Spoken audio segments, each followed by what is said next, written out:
ഊമ പെണ്ണിന് ഒരുകാട പയ്യൻ എന്ന ചിത്രത്തിലൂടെ മലയാള സിനിമാ രംഗത്തേക്ക് വന്ന് പിന്നീട് മലയാള സിനിമയിലെ വാചാലനായ നായകനായി ഇപ്പോൾ ഈ അടുത്ത കാലത്ത് മലയാള സിനിമയിൽ കുതിച്ചു വരുന്ന നായക വേഷങ്ങളിലൂടെ നമുക്ക് സുപരിചിതനായ മലയാള സിനിമയുടെ പുതിയ നായകൻ ശ്രീ ജയസൂര്യ.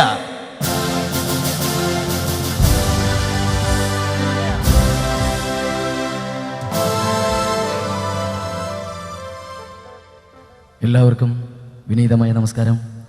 ഇന്ന് ഈ വേദിയിൽ വന്ന് നിൽക്കുമ്പോൾ സന്തോഷവും ദുഃഖവും ഉണ്ട്. പ്രോഗ്രാമിൻ്റെ ഏറ്റവും വലിയ വിജയമെന്ന് പറയുന്നത് നേരത്തെ പറഞ്ഞതുപോലെ നമ്മുടെ നമ്മുടെ നാട്ടുകാരുടെ നല്ലൊരു കയ്യടി തന്നെയാണ്. പിന്നെയുള്ള പ്രോഗ്രാമിനും നല്ല കയ്യടി വേണം.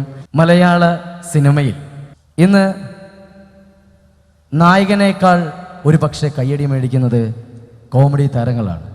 സലിമേട്ടനും അതുപോലെ തന്നെ ഇന്നത്തെ ട്രെൻഡായ നായകനായ കൊമേഡിയനായ ക്യാരക്ടർ ആക്ടറായ ചിലപ്പോൾ നാളെ വില്ലനായേക്കാവുന്ന സുരാജ് വെഞ്ഞാറമൂടിനെ അഭിമാന പുരസ്സരം ഞാൻ ക്ഷണിക്കുന്നു ഈ വേദിയിലേക്ക്.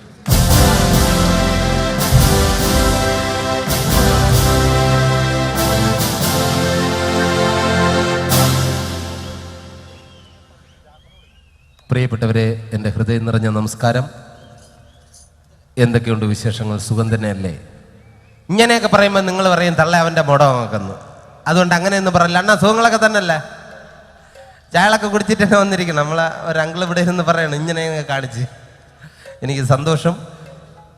എന്തായാലും ഈ ഒരു വലിയ ഉത്സവത്തിൽ പങ്കെടുക്കാൻ കഴിഞ്ഞാൽ എനിക്ക് അതിയായ സന്തോഷമുണ്ട്. നിങ്ങൾ കണ്ടതും കേട്ടതുമായ ചില നമ്പറിലേക്ക് കിടക്കുകയാണ്. കാരണം ഇത് കൂടുതൽ സംസാരിച്ച് ദീർഘിപ്പിക്കാത്തത് ഇനിയും ഒരുപാട് പേര് ഇവിടെ വെയിറ്റിങ്ങിലാണ്. അപ്പോൾ എനിക്കിനി തിരുവനന്തപുരത്ത് പോകാനുള്ളത് കൊണ്ട് ഞാനിങ്ങനെ പറഞ്ഞ അണ്ണാ ഞാനും കൂടെ വരട്ടെ അണ്ണാ, അടുത്ത് എന്നെ ഒന്ന് വിളിയണ്ണ എന്ന് കാല് പിടിച്ചപ്പോൾ ഓക്കെ എന്നാൽ നീ കരടേ ഇങ്ങനെയൊക്കെ പറഞ്ഞു. അപ്പോൾ എന്തായാലും മുടയിലൊന്നുമല്ല, വളരെ നന്നായിട്ട് തന്നെ ബിഹേവ് ചെയ്തു. എന്തായാലും ഇവിടെ എത്തി, സന്തോഷമുണ്ട്. ഇനി നിങ്ങൾ കണ്ടത ചില നമ്പറുകൾ ഞാൻ അവതരിപ്പിക്കുകയാണ്. അതായത് സിനിമാ താരങ്ങളുടെ ശബ്ദമാണ്. ഈ സിനിമാ താരങ്ങളെ എങ്ങനെ പഠിക്കാം, അതിപ്പോൾ യൂട്യൂബിലും അതുപോലെ തന്നെ പല പ്രോഗ്രാമിലും ടി വിയിലൂടെയൊക്കെ നിങ്ങൾ കണ്ടതാണ്. എന്നാൽ ഇവിടെ വന്ന സ്ഥിതിക്ക് നിങ്ങൾക്ക് വേണ്ടി അത് ഞാൻ ഒന്നുകൂടി ആവർത്തിക്കുകയാണ്. എൻ്റെ കൂടെയുള്ള അവതരിപ്പിക്കാനായിട്ടുള്ള സുഹൃത്തുക്കൾ ആരും വന്നിട്ടില്ല, ഞാൻ മാത്രമേ എത്തിയിട്ടുള്ളൂ. അത് കാരണം ഞാൻ ഒറ്റയ്ക്ക് പെർഫോം ചെയ്യുകയാണ്. നമ്മുടെ മലയാള ചലച്ചിത്ര വേദിയിലെ ചില താരങ്ങളെ, അതായത് ഞാൻ നേരത്തെ പറഞ്ഞു ഇതിനു മുമ്പ് ഞാൻ അനുകരിച്ചിട്ടുള്ളതാണ്. ഇപ്പോൾ നരേന്ദ്രപ്രസാദ് സാറിനെ ഏത് താരങ്ങളെ വേണോ നമുക്ക് ഈസി ആയിട്ട് ഇമിറ്റേറ്റ് ചെയ്ത് പഠിക്കാം. നിങ്ങൾക്കും നാളെ മിമിക്രി ആർട്ടിസ്റ്റുകളാകാം, നേരെ സിനിമയിലേക്ക് വരാം. പിന്നെ വില്ലനായും നായകനായും എന്ന് വേണ്ട ക്യാരക്ടർ റോളുകളിൽ എല്ലാവർക്കും വരാം. ദയവ് ചെയ്ത് കൊമേഡിയനായിട്ട് ഈ അടുത്ത കാലത്ത് ഇനി മലയാള സിനിമയിലോട്ട് ആരും വരരുത്. വലിയ ദിവസമൊന്നും വേണ്ട, ഒരു 10-15 വർഷത്തേക്ക്, അല്ലെങ്കിൽ ഞാൻ ചത്തതിന് ശേഷം വന്നാൽ മതി. ഇങ്ങനെയൊക്കെ പറയാം, അതൊക്കെ വെറുതെയാണ്. പുതിയ ആൾക്കാർ വരുമ്പോഴേ കൂടുതൽ ഇൻഡസ്ട്രി കൂടുതൽ വികസിക്കും. അത് വേണം, ഒരു മത്സര ബുദ്ധി വേണം. അപ്പോൾ നമ്മുടെ നരേന്ദ്രപ്രസാദ് സാറിനെ ഇമിറ്റേറ്റ് ചെയ്യാൻ വളരെ ഈസിയാണ്. നരേന്ദ്രപ്രസാദ് സാറിൻ്റെ കൈകളുടെ ആക്ഷൻ കിട്ടാൻ വേണ്ടിയിട്ട് വേറെ ഒന്നും വേണ്ട, 2 നാരങ്ങ എടുത്ത് കയ്യിൽ പിടിക്കുക, ഒന്ന് എറിഞ്ഞു പിടിക്കാനായിട്ട് ശ്രമിക്കുക. കണ്ട ഇങ്ങനെ എറിഞ്ഞു പിടിക്കുമ്പോൾ കറക്റ്റ് കൈകളുടെ ആക്ഷൻ കിട്ടും. പിന്നെ മുഖത്ത് വരുന്ന എക്സ്പ്രഷൻ, അതിന് വേണ്ടിയിട്ട് വേറെ ഒന്നും വേണ്ട, മുന്നിലിരിക്കുന്ന ആൾക്കാരെയൊക്കെ അസലായിട്ട് കൊഞ്ഞണം കുത്തിയാൽ മാത്രം മതി.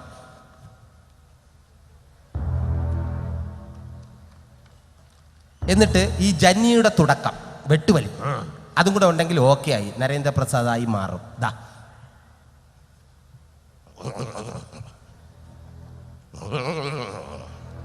ഇനി പാറപ്പുറത്ത് ചുരട്ടേറ്റ് പിടിക്കുന്ന സൗണ്ടാ. 16 കൊല്ലം മുമ്പ് നെറ്റി പിളർന്ന് ചോര വീണ പുഴക്കരയിലെ പൂഴിമണ്ണുവാരി കയ്യിലെടുത്ത് ഈ അപ്പനൊരു പ്രതിജ്ഞ എടുത്തിരുന്നു. അത് മാറ്റാൻ സൂര്യൻ പടിഞ്ഞാറന്ന് മുതിച്ചു തുടങ്ങിയിട്ടില്ലല്ലോ. കണിമംഗലം കോവിലകത്തിന്റെ നാശം പൂർണ്ണമാകട്ടെ, അതിന്റെ മേൽക്കൂര നിലംപൊത്തട്ടെ, എന്നിട്ട് ആലോചിക്കാം അപ്പന്റെ വാക്കുമാറ്റുന്ന കാര്യം. ഇനി എനിക്കൊന്നും പറയാനില്ല, കേൾക്കാനും ആയുസ്സിനു വേണ്ടി ഉറക്കെ പ്രാർത്ഥിച്ചു കൊള്ളുക. ആയുഷ്മാൻ ഭവ. Thank you. ഇനി നമ്മുടെ ഭാഭാവിനയ ചക്രവർത്തി ശ്രീ മധുസാറിനെ ഇമിറ്റേറ്റ് ചെയ്യാൻ ഇതിനേക്കാൾ എളുപ്പമാണ്. കാരണം ഈ പുള്ളിയുടെ ആ രൂപമെല്ലാം ശ്രദ്ധിച്ചാൽ നമുക്ക് മനസ്സിലാവും. മുഖം, പ്രത്യേകിച്ച് ഫേസ് ശ്രദ്ധിച്ചു കഴിഞ്ഞാൽ ഒരുപാട് ഭാവങ്ങൾ പാണ്ഡ്യലോറിക്കൊക്കെ വന്ന് മുഖത്ത് തള്ളിയിട്ട് പോകും. ആ മൈന്യൂട്ടായിട്ടുള്ള ഭാവം പോലും നമ്മൾ നോക്കി പഠിച്ചു കഴിഞ്ഞാൽ നമുക്ക് മനസ്സിലാവും എങ്ങനെയാണ് ഇതുണ്ടായതെന്ന്. അപ്പോൾ ഞാൻ കണ്ടുപിടിച്ചപ്പോൾ എനിക്ക് വളരെ ഈസി ആയിട്ട് കിട്ടി. വേറൊന്നുമല്ല, പുള്ളിയുടെ ആ ഭാവം മുഖത്ത് വരാൻ വേണ്ടിയിട്ട്, മുഖത്തിൻ്റെ കാര്യം ഇവിടെ നിൽക്കട്ടെ, കൈകളുടെ സംഭവം റെഡിയാൻ വേണ്ടി വേറെ ഒന്നും വേണ്ട.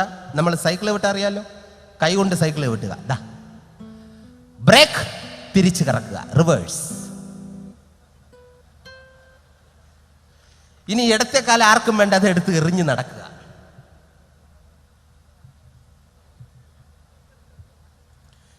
ഇങ്ങനെ വന്നിട്ട് മുഖത്ത് ഭാവാവിനെയും പൊട്ടി പിരിയാൻ വേറെ ഒന്നും വേണ്ട, കോഴിത്തുവലോ കാക്കത്തുവലോ ഇല്ലെങ്കിൽ വല്ല ഇറുക്കിലോ എടുത്ത് മൂക്കിലേക്ക് ഇടുക. അപ്പൊ തുമ്മാനുള്ള ടെൻഡൻസി വരും, തുമ്മരുത്. തുമ്മിയാൽ വേറെ താരമാവും. തുമ്മാതെ ആ തുമ്മൽ പിടിച്ചു വെക്കുമ്പോൾ മധുസാറിന്റെ ഭാവാഭിനയം കറക്റ്റ് മുഖത്ത് വരും. ഇതാ നോക്കിയോ,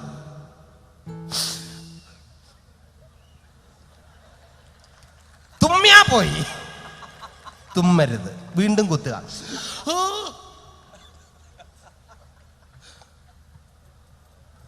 രാഘവ, എനിക്ക് നിന്നോട് ചില കാര്യങ്ങൾ ചോദിക്കാനുണ്ട്. ആ കല്യാണിയമ്മയുടെ മകൾ രാജലക്ഷ്മിയുമായി നിനക്ക് എന്താടാ ബന്ധം? ഇടയ്ക്കിടയ്ക്ക് കുത്തണം. നിനക്ക് എന്താടാ ബന്ധം? ചോദിച്ചത് കേട്ടില്ലേ? പ്രേമമൊന്നും മണ്ണാങ്കട്ടെന്നും പറഞ്ഞ് അവളുടെ പുറകെ നടന്നിട്ട് ഒടുവിൽ എല്ലാം കഴിഞ്ഞപ്പോൾ നിനക്ക് അവളെ വേണ്ടാതായി. ഇല്ലടാ പട്ടി, പൊക്കോന്റെ മുമ്പിൽ നിന്ന് പോകാൻ. പോകാൻ എന്ന് പറഞ്ഞതിന് ശേഷം കുറച്ച് ഭാഭാവനെയും വാരി ബദറും. അത് നമുക്കുള്ളതല്ല, നാട്ടുകാർക്കുള്ളതാണ്. അത് ഞാൻ മധുസാറിനോട് ചോദിച്ചു, സാർ എന്തെങ്കിലും ഡയലോഗ് പറഞ്ഞതിന് ശേഷം പിന്നെ എന്താണ് സാർ കുറച്ചും കൂടെ ഇട്ടിട്ട് പോകുന്നത്? അതിടാൻ വേണ്ടി വേറെ ഒന്നുമില്ല, നീ എന്നെ കളിയാക്കുന്ന മാതിരി എന്നെ ചെയ്താൽ മതി. അതെ, പോകാൻ എന്ന് പറഞ്ഞതിന് ശേഷം കുറച്ച് മൂക്കിലേക്ക് ഇടുക. പോകാൻ. തുമ്മിയാ പോയി, തുമ്മരുത്. ഇനി ഇതുപോലെ തന്നെ വേറെ നമ്മുടെ ആരാധ്യനായ മുഖ്യമന്ത്രി പട്ടച്ചാര എടുക്കുക, അല്പം സ്മെല്ല് ചെയ്യുക. അപ്പോൾ പുള്ളിയുടെ ഫിഗർ ഏകദേശം റെഡിയാവും.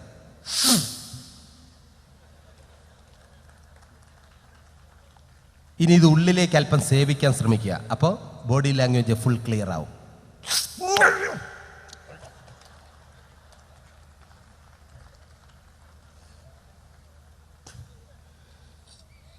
കേരളത്തിൻ്റെ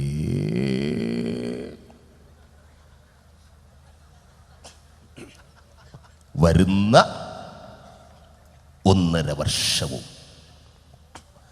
കേരള ടീമിൻ്റെ ധോണി ഈ ഞാൻ തന്നെയാ. പിന്നെ പിണങ്ങാറായിക്കിപ്പോൾ സേവാങ്കിൻ്റെ അവസ്ഥയാ. ടീമിലുണ്ടോ? ഉണ്ട്. കളിക്കുന്നുണ്ടോ? ഇല്ല. മുട കണ്ടാൽ ഇടപെടുമണ്ണ. ഇത്രയേ ഉള്ളൂ. എവിടെയൊക്കെയാണ് സ്റ്റോപ്പ് ചെയ്യുന്നത്, എവിടെയൊക്കെയാണ് എറിയണമെന്ന് ആർക്കും അറിയാലോ.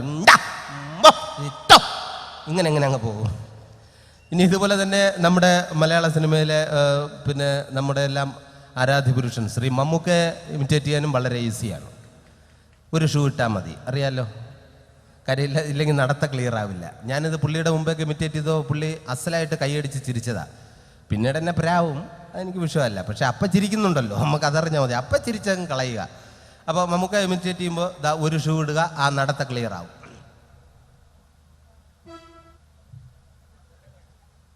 ഫസ്റ്റ് ഡയലോഗിന് ഇടത്തെ കുത്ത്, അതായത് ഇവിടെ 2 ഇഷ്ടിക വച്ചേക്കും, നടുക്ക് ചാന്ത് വിട്ടേക്കും. കറണ്ട് കാണൂല, കൈ കൊണ്ട് കുത്തി നിറയ്ക്കണം. രണ്ടാമത്തെ ഡയലോഗിന് വലത്തെ സൈഡിൽ ചാന്ത് നിറയ്ക്കണം.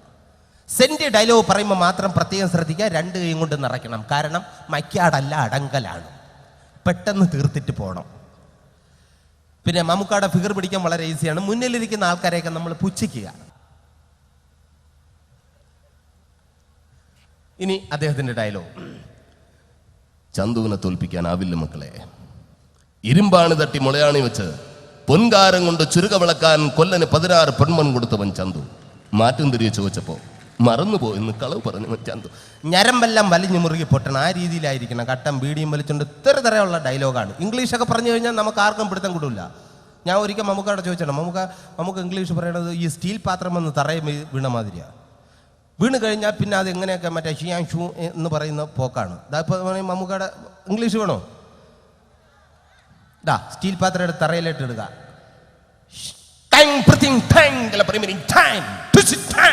Tommy with the lightning sting and pretty talk. ആർക്കും പിടി കിട്ടിയില്ല. ഞാനും ചോദിച്ചിട്ടുണ്ട്.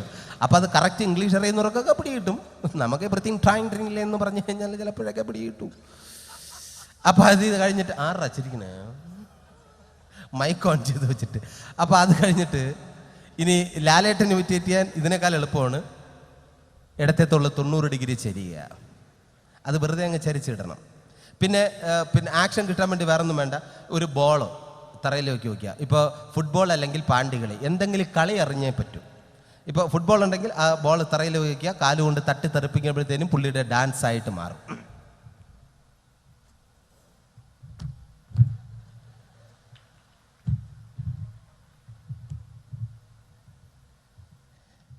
എടോ വീരപ്പൻ എന്ന് പേരുള്ള തേടേരിച്ചട്ടെ, താൻ ആരാടോ നാട്ടുരാജാവ്?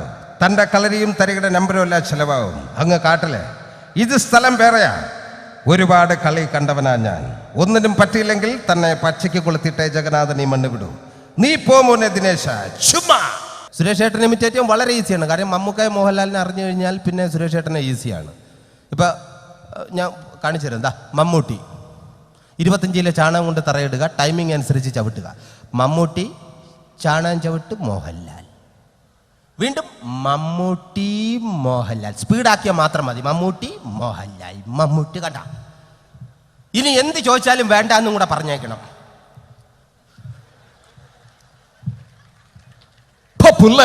ഓർമ്മയുണ്ടോ ഈ മുഖം?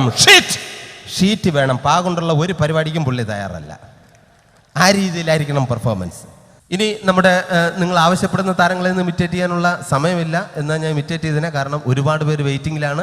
ഇനി നമ്മുടെ മലയാള സിനിമയിലെ ലാലേട്ടനും നമ്മുടെ പ്രിയപ്പെട്ട ഒരു ചിത്രം ഉണ്ടായിരുന്നു, ദേവാസുരം. ദേവാസുരം എന്ന ചിത്രത്തിൽ നെപ്പോളിയൻ, ചിത്ര, മോഹൻലാൽ, ഇവർ 3 പേരുമായിട്ടുള്ള ഒരു ചെറിയ സീൻ ഞാനിവിടെ അവതരിപ്പിക്കുകയാണ്. നെപ്പോളിയൻ, ചിത്ര, മോഹൻലാൽ. ഒരുപാട് കാലമായടി നീ ഒരു മോഹമായിട്ട് എൻ്റെ മനസ്സിൽ കയറിയിട്ട്. ആദ്യം നീലകണ്ഠൻ, പിന്നെ എൻ്റെ അമ്മാവൻ. ഇനി 7 ഇലക്കരയിൽ ആർക്കെങ്കിലും നീ പാവിരിക്കുന്നെങ്കിൽ അതെനിക്ക് തന്നെ ആയിരിക്കണം. അതിനുള്ള യോഗ്യന് ഞാൻ തന്നെ അടി. യോഗ്യത 10 ആളിന്റെ ബലവും ഇരുട്ടിന്റെ മറകവും ഇല്ലാതെ നീലകണ്ഠൻ ഒരു ചുക്കും ചെയ്യാൻ തനിക്കാവില്ല. നിർത്തടി. ചത്താലും തീരില്ല അവന്റെ മഹത്വം.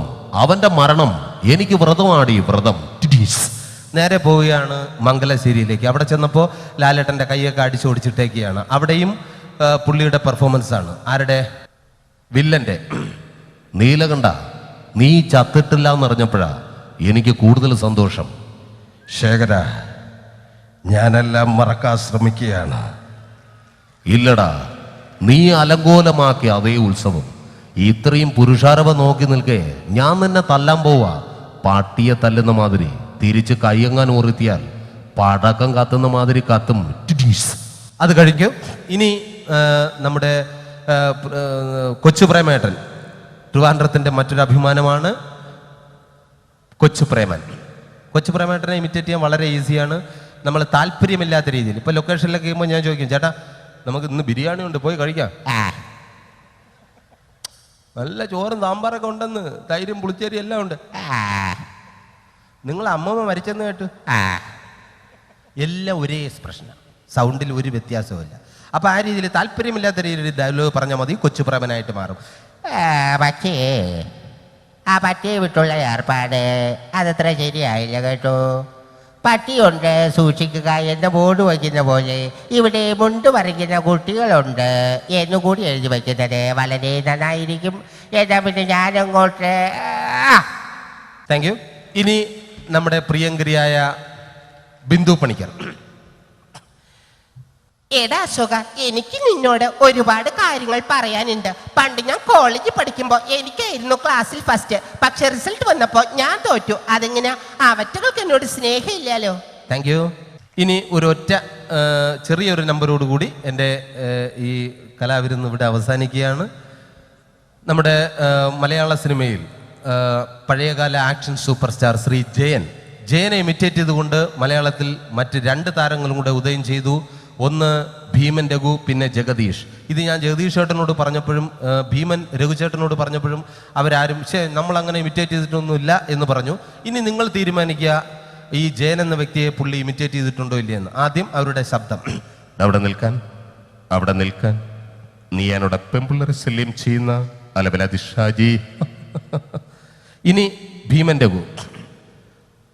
ഭരണം മിസ്റ്റർ ഇന്ത്യയോടൻ. ഈ പരപ്പൂമോനെ പണ്ട് പാലക്കാട് വിക്ടോറിയ കോളേജ് മുതൽ അങ്ങ് കണ്ണൂർ കോട്ട മൈതാനം വരെ പട്ടിയെ തല്ലിയമാര് തല്ലിയതാ. കുറെ കാലമായിടാ കയ്യും കാലൊക്കെ ഒന്ന് അനക്കിയിട്ട്. ഇത്ര പറയും, പിന്നെ ലാലേട്ടൻ്റെ ഇന്ന് വേഷാടിയും വാങ്ങിച്ചുകൊണ്ട് പോകും. അത് വേറൊരു കഥ. പിന്നെ വരുന്ന ജഗദീഷ് ചേട്ടൻ. എക്സ്ക്യൂസ് മീ, ചേട്ടൻ കാര്യമായിട്ട് പറഞ്ഞതാണോ എനിക്കിട്ടൊന്ന് താങ്ങിയതാണോ? വരട്ടെ. ഇനി ഇവരുടെ ആക്ഷനാണ് ഞാൻ നിങ്ങളുടെ മുമ്പിൽ പ്രദർശിപ്പിക്കുന്നത്. ആദ്യം ജയനെ ഇമിറ്റേറ്റ് ചെയ്തുകൊണ്ടാണ് ഇവർ മറ്റ് രണ്ടുപേരും സിനിമയിലേക്ക് എത്തിയത്.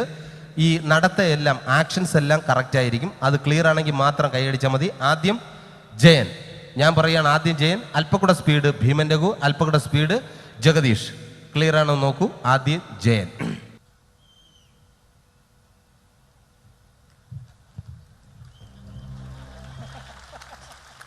Thank you very much.